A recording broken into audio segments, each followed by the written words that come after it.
Sir, आज चैत्यभूमी इथे तुमचं भाषण झालेलं नाहीये. पूर्वनियोजित भाषण तुमचं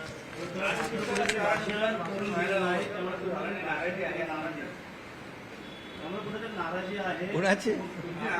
अरे बाबा, बाबासाहेबां चैत्यभूमीला जाणं, बाबासाहेबांचं दर्शन घेणं, बाबासाहेबांना विनम्र अभिवादन करणं यापेक्षा दुसरं मोठं काय असू शकतं. त्यामुळे आज बाबासाहेबांची जयंती चैत्यभूमीला झाली साजरी, आम्ही सगळे गेलो. आता इथं तुमच्यासमोर झाली. इथं वेगवेगळ्या ठिकाणी हजारो लाखो ठिकाणी या ठिकाणी बाबासाहेबांची जयंती साजरी होते. त्याच्यात सगळ्यात आनंद प्रत्येकाला आहे आणि मलाही आहे. प्रोटोकॉलप्रमाणे राजशिष्टाचारप्रमाणे मुख्यमंत्र्यांच्या अगोदर तुमचं भाषण नियोजित भाषण असताना कुठं डावळलं गेलं असं देखील बोललं. अरे बाबा, त्या भाषणापेक्षा बाबासाहेबांचं दर्शन मला मोठं होतं.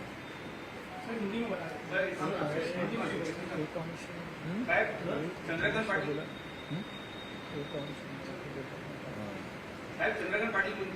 खरं म्हणजे मी सांगू का तुम्हाला, बाबासाहेबांच्याकडून आज प्रत्येकाने एक तरी त्यांचा गुण घेतला पाहिजे.